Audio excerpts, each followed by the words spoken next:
Captain Park Minho stared at the massive crystalline ship floating outside his viewport. It was 3 times larger than his exploration vessel, the New Soul, and it seemed to bend light around itself in impossible ways. The ship's surface rippled, like water, but he could see it was solid as metal. "Captain," whispered Communications Officer Kim Sora from her station, "I'm picking up some kind of transmission, but it's not coming through our radio. It's in my head."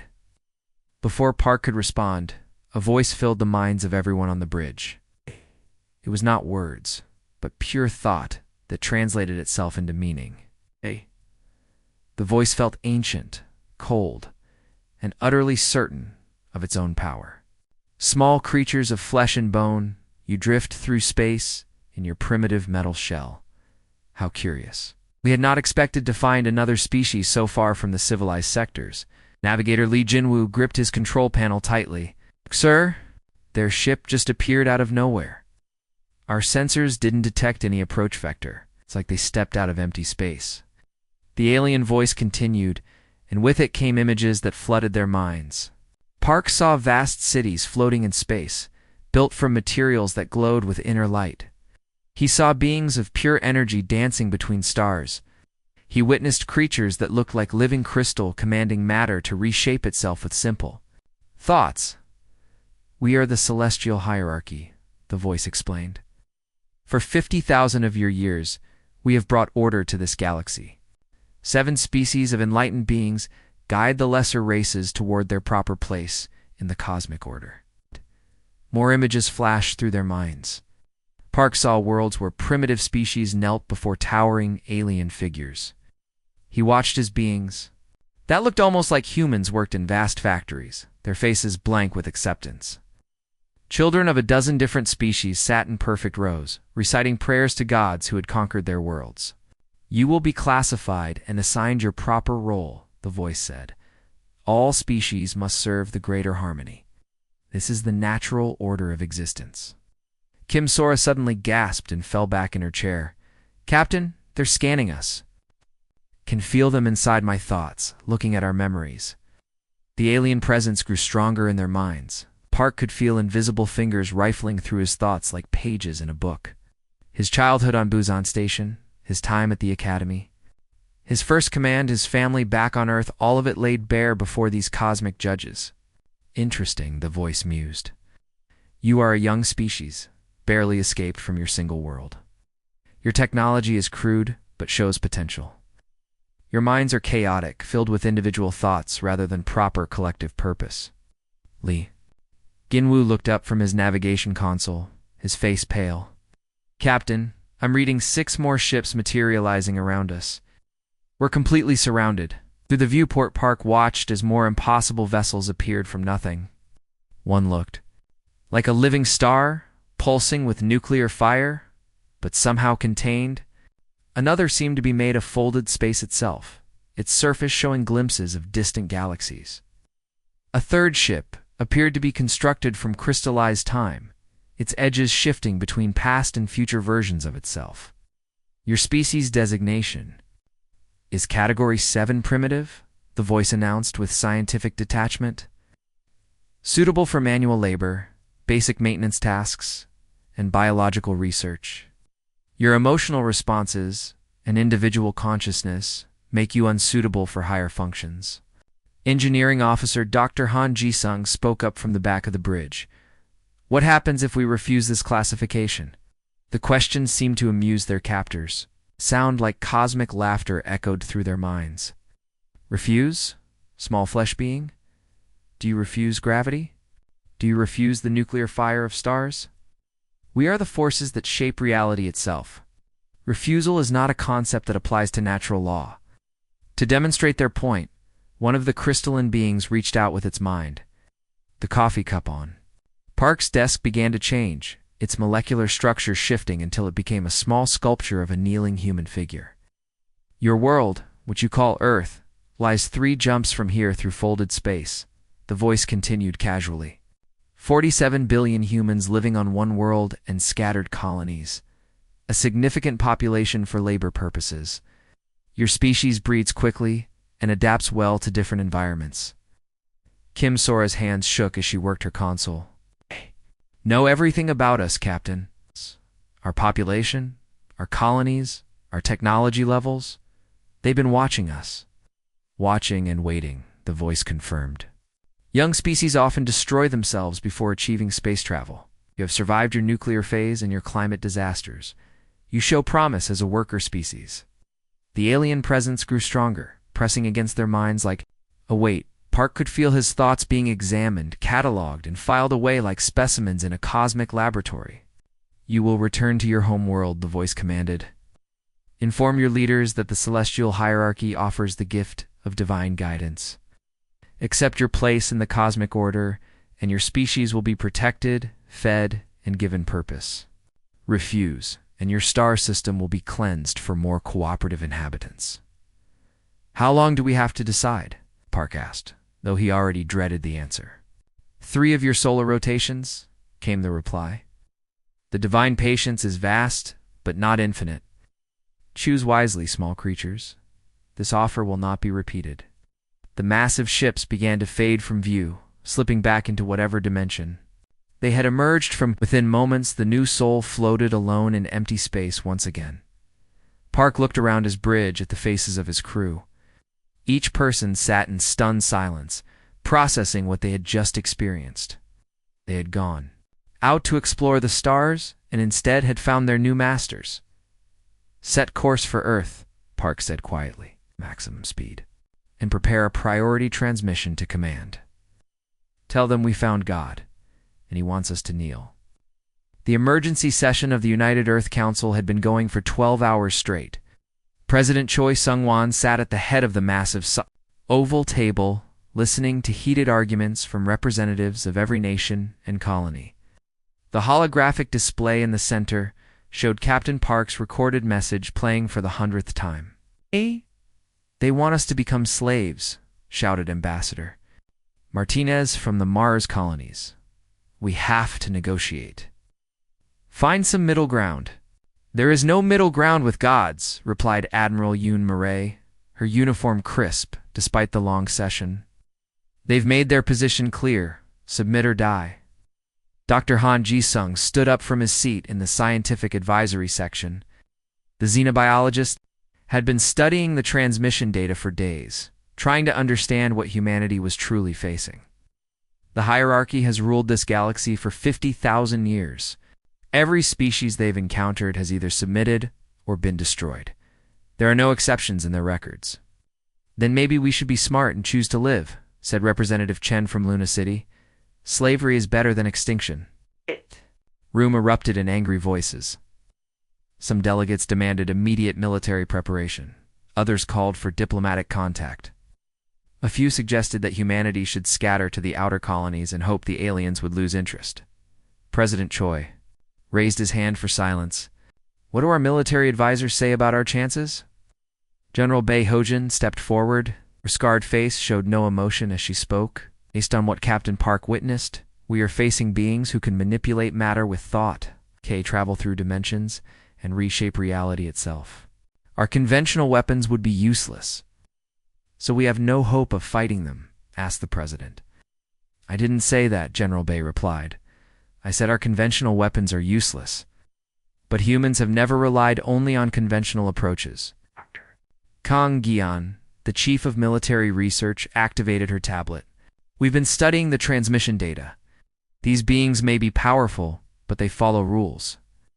Physical laws, even if they're laws we don't understand yet, anything that follows rules can be countered. In 3 days, Representative Chen laughed. Bitterly, you want to develop God-killing weapons in 3 days? No, said Dr. Khan quietly. I want to use weapons we already have. Weapons they won't expect. Admiral Yoon looked interested. What kind of weapons? Stubbornness, Dr. Kong replied. They expect us to act like every other species they've conquered. Kneel down, accept our fate, become grateful for their protection, but humans don't work that way. An old man stood up from the back of the chamber. Professor Oh Young-soo had taught military history at the academy for 40 years. His voice was quiet, but carried clearly through the room. Every generation of humans has faced this choice, he said. The Egyptians told the Israelites to stay slaves. The Romans told the barbarians to accept civilization. Every empire, every tyrant, every king has offered the same deal: submit and live as servants, or fight and die as free people. And how did those conflicts end? Asked President Choi. The pharaohs are dust, Professor O replied. Rome fell. Every empire that demanded submission eventually collapsed. But the people who chose to fight, even when they lost battles, eventually won the war. Representative Chen shook her head. Those were human conflicts. This is different. These aliens have powers beyond our understanding, do they? Asked Dr. Han Ju-sung. Or do they just have technology we haven't figured out yet? Arthur C. Clarke said that any sufficiently advanced technology is indistinguishable from magic. Maybe we're looking at this backwards. General Bay moved to the holographic display. Every weapon can be countered. Every power has a weakness. The question is whether we're brave enough to find out what those weaknesses are. By getting ourselves killed, Representative Chen demanded. By refusing to kneel, General Bay answered. President Choi looked around the room at the faces of humanity's leaders. Fear, anger, determination, and hope mixed together in expressions that had been worn by humans throughout history when facing impossible odds. Dr. Kang, the president, said, "How long would you need to develop countermeasures?" "Unknown, sir. Could be months, could be years. But we have some theories about dimensional mathematics and reality anchoring that might work." "We don't have enough." "Months," Admiral Yoon pointed out. "We have 2 days left. Then we buy time," said General Bay. "We make them think we're considering their offer while we prepare our real answer."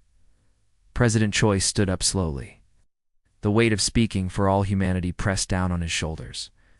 All in favor of accepting the hierarchy's offer? 3. Hands raised out of 50 delegates. All in favor of negotiating for better terms? 7 more hands went up. All in favor of telling these gods exactly what humanity thinks of their generous offer? 40 hands shot up immediately. It's a chamber filled with determined voices speaking as one. Admiral Yoon smiled grimly. "I'll prepare the transmission." 2 hours later, Captain Park received orders to broadcast humanity's response on all frequencies.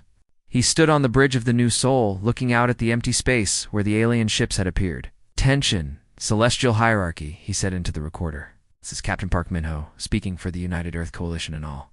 Of humanity, we have considered your offer very carefully." He paused, thinking of his daughter back on Earth, of the billions of humans who would live or die based on these next words. "Our answer is no. We choose freedom over safety, struggle over submission, and death over slavery. If you think you're gods, prove it. We've killed gods before." The transmission ended with coordinates for the Proxima defense grid, where humanity would make its stand. Captain Park smiled as he sent the message. His species had just declared war on heaven itself. Commander Jung Seojin watched the empty space around Proxima Station through the viewport of his ship. The defiant hope. 3 days had passed since humanity's declaration of war, and now they waited. The defense grid consisted of 40 human ships, arranged in a pattern that Dr. Kong Gian had designed, based on her theories about dimensional mathematics. "Contact in 30 seconds, reported Lieutenant Kim Ha-jin from the sensor station. They're coming through folded space, just like before." Admiral Oh Young-soo's voice crackled over the come from the flagship. "Remember, everyone, we don't know if this will work, but we know surrender doesn't work either. Hold your positions and trust the plan." The first enemy ship materialized like a nightmare made real. It was the same crystalline vessel that had confronted Captain Park, but now Jung could see it properly. The ship's surface rippled with impossible geometry, its edges sharp enough to cut through reality itself. Behind it came 6 more vessels, each one defying the laws of physics that humans understood. "Are beautiful," whispered navigation. Officer Lee Soyoung, like living jewels. "Beautiful things can still kill you," Jung replied grimly. "Weapons ready." The alien voice filled their minds again, just as cold and certain as before. "Foolish creatures. You have chosen extinction. Over enlightenment will demonstrate the price of defying divine will." The lead crystalline ship began to glow, Jung watched in fascination as space itself started to bend around the vessel. Matter and energy swirled together, forming what looked like a miniature star. The weapon was preparing to erase the entire human fleet with a single thought. Now, shouted Admiral O over the cum. Dr. Kong's reality anchors activated all at once. The devices were simple in concept, but revolutionary in application. They projected fields that enforced the fundamental constants of physics within a localized area. No matter manipulation, no dimensional folding, no reality warping. It's just plain stubborn normal physics. The effect was immediate and shocking. The miniature star around the alien ship flickered and died. The crystalline vessel's perfect geometry suddenly became subject to ordinary structural stresses. Cracks appeared along its impossible edges as the laws of physics reasserted themselves. Impossible. The alien voice echoed through space, but now it carried a note of confusion instead of certainty. "Your turn," Jung said to his weapons officer, Sergeant Park Nari. The human ships opened fire with conventional kinetic weapons. Simple metal slugs accelerated to significant fractions of light speed. Nothing fancy, nothing exotic, just basic projectiles that obeyed Newton's laws. But against ships that had never faced weapons governed by normal physics, they were devastatingly effective. The first alien vessel's shields flickered as its reality-warping defenses failed. The crystalline hull, designed to exist in 17 dimensions simultaneously, could not handle the stress of being forced into normal three-dimensional space. Cracks spread across its surface like a spider web they're trying to retreat into. "Dimensional space," reported Lieutenant Kim. "But the anchors are preventing the transition." A second enemy ship, this one made of what looked like folded time, attempted to accelerate its personal timeline to fight at superhuman speeds. Dr. Kong's temporal stabilizers kicked in, locking the vessel into normal time flow. The ship lurched awkwardly as its time manipulation systems failed. "This is impossible," the alien voice repeated, but now it sounded almost panicked. "How do you force reality to obey primitive laws?" Jung smiled grimly. "We don't force reality to do anything. We just remind it what the rules are supposed to be." The battle became a systematic dismantling of divine arrogance. Every cosmic power met a mundane counter. The energy beings that tried to possess human ships found themselves trapped in electromagnetic containment fields. The creatures that attempted to manipulate matter at the molecular level discovered that their abilities simply stopped working. Within the reality anchor's range, Engineering Officer Yuji Hone called out from his station. "Sir, their third ship is trying to phase through normal space. It's becoming partially incorporeal. Date the quantum resonators," Jung ordered. Another of Dr. Kong's innovations came online. The resonators forced quantum particles to maintain consistent states, preventing the alien ship from shifting between dimensions. The vessel suddenly became fully solid again, its phase shifting. Ability neutralized. How? The alien commander's thoughts echoed desperately across space. "You are mortals, flesh and bone, and crude metal. We are beings of pure cosmic force," replied Jung, targeting the enemy flagship with a full missile spread. "But cosmic force still has to follow the rules. And we're really good at making things follow the rules." The alien flagship tried one last desperate gambit. The crystalline being at its core began to merge with its ship, becoming a living weapon that could reshape itself at will. But as soon as the transformation began, Dr. Kong's bio-quantum disruptors activated. The devices prevented living tissue from phasing into exotic matter states. The alien commander found himself trapped halfway through the transformation. Part living crystal and part confused organic being. The pain of existing in two incompatible states at once was unbearable. "Surrender," Jung broadcast on all frequencies. "Submit to the natural order." The 7 alien ships that had arrived to demonstrate divine power, 3 were destroyed and 4 were crippled.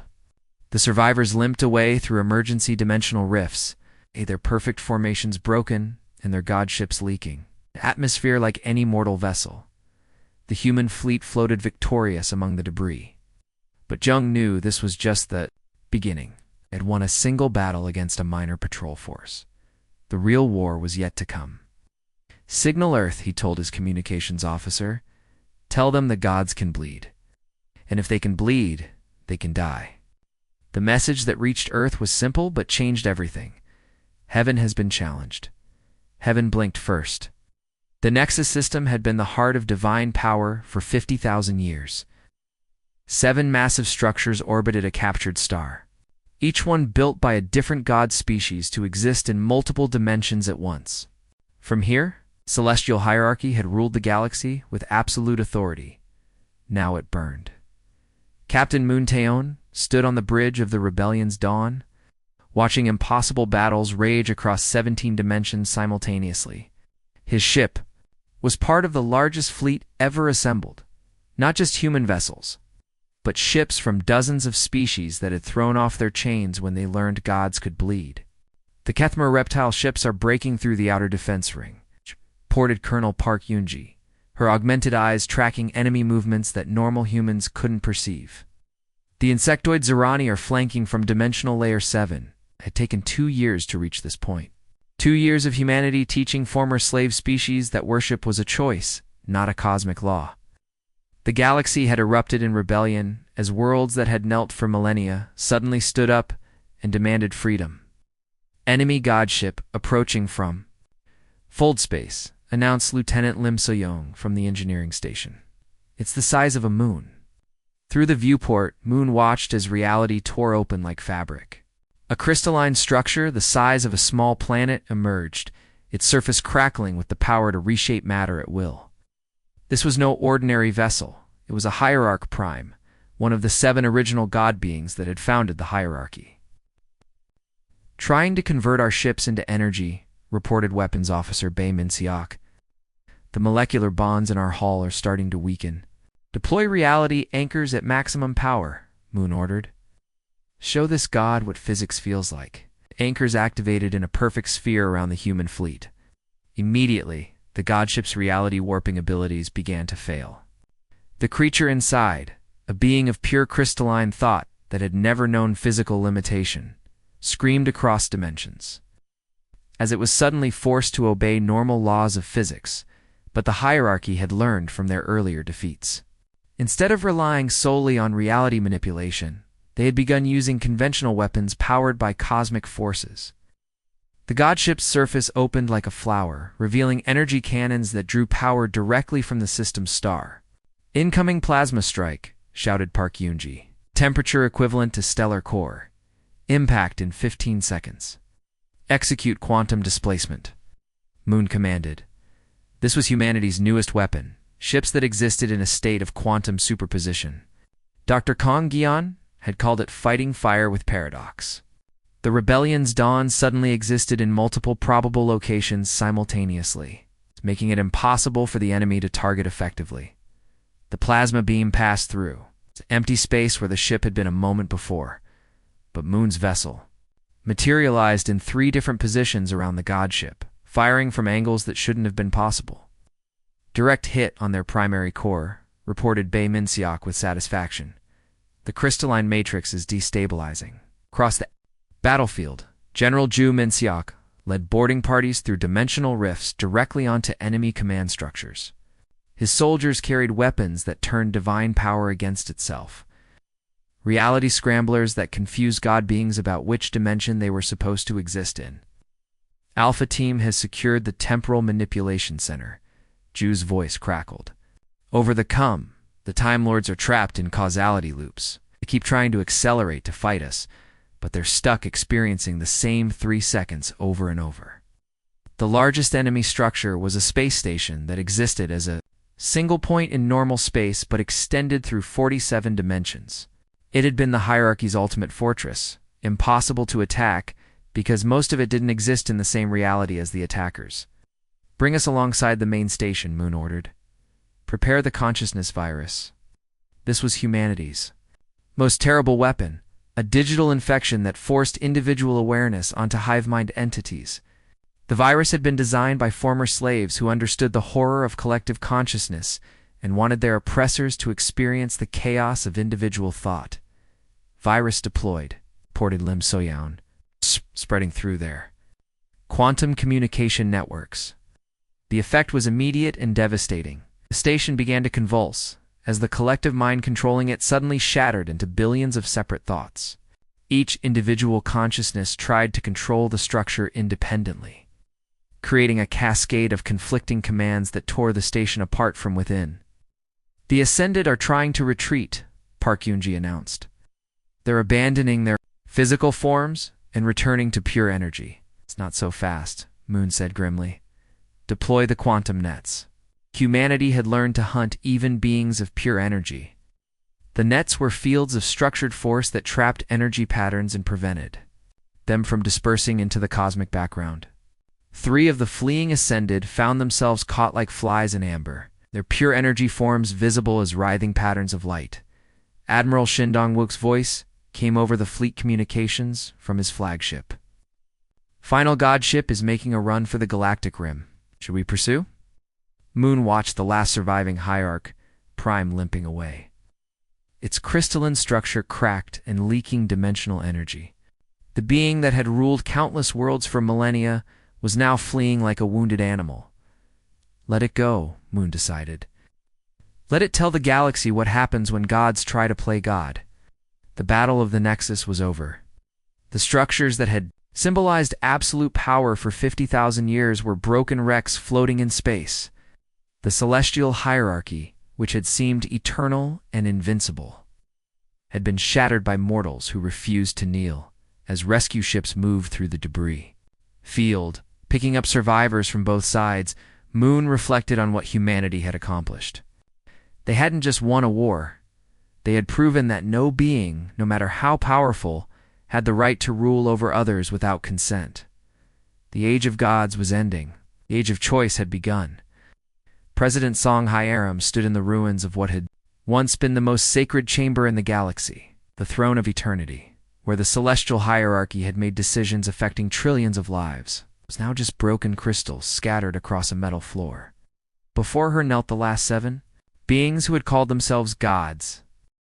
They were not the terrifying cosmic forces that had once demanded worship. The reality anchors that filled the chamber had stripped away their dimensional powers, forcing them into simple 3-dimensional forms. The great hierarch Prime, who had once manipulated matter with thought alone, now appeared as a tall figure made of dim crystal. The temporal lord, master of time itself, was just a flickering humanoid shape that occasionally blurred at the edges. "You could have destroyed us completely," whispered the entity that had once been called the Prime Ascended. Its voice no longer echoed through dimensions, but came from a simple speaker mechanism it had been forced to build. "Your weapons could have erased us from existence. Why did you choose mercy?" Dr. Un Soo-young stepped forward, holding a tablet that displayed the new galactic charter. She had spent months working with representatives from hundreds of species to write laws that no god or government could break, because ruling through fear isn't ruling at all. It's just slow death for everyone involved. The former god beings looked at each other with confusion. For 50,000 years, they had believed that power gave them the right to command. The concept of choosing not to use ultimate power was completely foreign to them. "What happens to us now?" asked the temporal lord, his form stabilizing as he spoke. "We cannot return to what we were. Your anchors have made that impossible." Captain Yu Ji-hoon, who had fought in the final battle at the Nexus, spoke up from his position near the chamber's entrance. "You have the same choice we offered every species in the galaxy. Join the new order as equals, or leave and find your own path. But you can never again rule over others without their consent." Some of the former gods could not accept this fate. 3 of them chose to disperse their remaining energy rather than live as mortals. They faded away like dying stars, their last thoughts broadcast across the chamber. Better to die as gods than live as slaves to natural law. But 4 of the ancient beings chose differently. The hierarch Prime lowered its crystalline head and spoke words that no member of its species had ever said before. "We choose to learn." The transformation was not easy. Beings who had existed as collective consciousness for millennia had to learn what it meant to be individuals. The former temporal lord, who now called himself simply Temp, struggled with experiencing time in a linear fashion. Every moment was new to him, every sensation a discovery. It hurts, Temp said to Dr. Song Min-jae during one of their therapy sessions. Knowing that each moment passes and never returns. How do you mortals bear this constant loss? By making each moment matter, Dr. Song replied. When you know something won't last forever, you appreciate it more? Meanwhile, the galaxy was rebuilding under what historians would later call the Terran Doctrine, the revolutionary idea that no being, regardless of power, had the right to rule over another without consent. Former slave species were learning to govern themselves, often with guidance from humans who had centuries of experience with democracy and individual rights. The reptilian Kethmer established their first elected council, the insectoid, Zurani, who had been bred as living tools, were discovering art and music. The aquatic Velinari, who had served as living computers, were learning to make choices based on emotion rather than pure logic. Admiral Song Min-jae often walked through the corridors of New Geneva Station, watching the extraordinary sight of dozens of species interacting as equals. Children of different worlds played together in the station's parks, their parents working side by side on projects that would have been impossible under the old order. One day, he found Temp in the hydroponics garden, carefully tending to a patch of earth roses. The former god of time was using his residual temporal abilities not to manipulate reality, but to help flowers grow at their natural pace. I never understood, Temp said as Admiral Song approached. When we ruled from above, we saw only the big picture, empires, species, cosmic movements. But the real beauty is in the small things, isn't it? A flower blooming, a child laughing, two friends sharing a meal. The big picture is made up of all those small moments, Admiral Song agreed. That's what we were fighting for. It's the right of every individual to have their small moments matter. Lieutenant Kim Ha-jin, now promoted to diplomatic corps, approached them with a report. Sir, we're receiving requests from 17 more sectors to join the Galactic Charter. Word is spreading that there's a place in the galaxy where everyone gets to choose their own path. Admiral Song smiled as he watched human children playing with young Kethmer, Zurani, and even a few offspring of former god species. They were all equals, under laws written not by cosmic forces, but by ordinary people who had dared to dream of something better than divine rule. Did we do the right thing? Lieutenant Kim asked quietly. Sometimes I wonder if we were too merciful. The gods enslaved entire species for thousands of years. Admiral Song watched Temp gently pollinating a rose with tools he had crafted himself. The former master of time, now content to work within nature's rhythms rather than controlling them. Ask me in 50 years, he said, when these children are running the galaxy. If they choose to rule as equals rather than gods, then we'll know we succeeded. The stars no longer belong to gods or emperors or cosmic hierarchies. They belong to everyone who is brave enough to reach for them.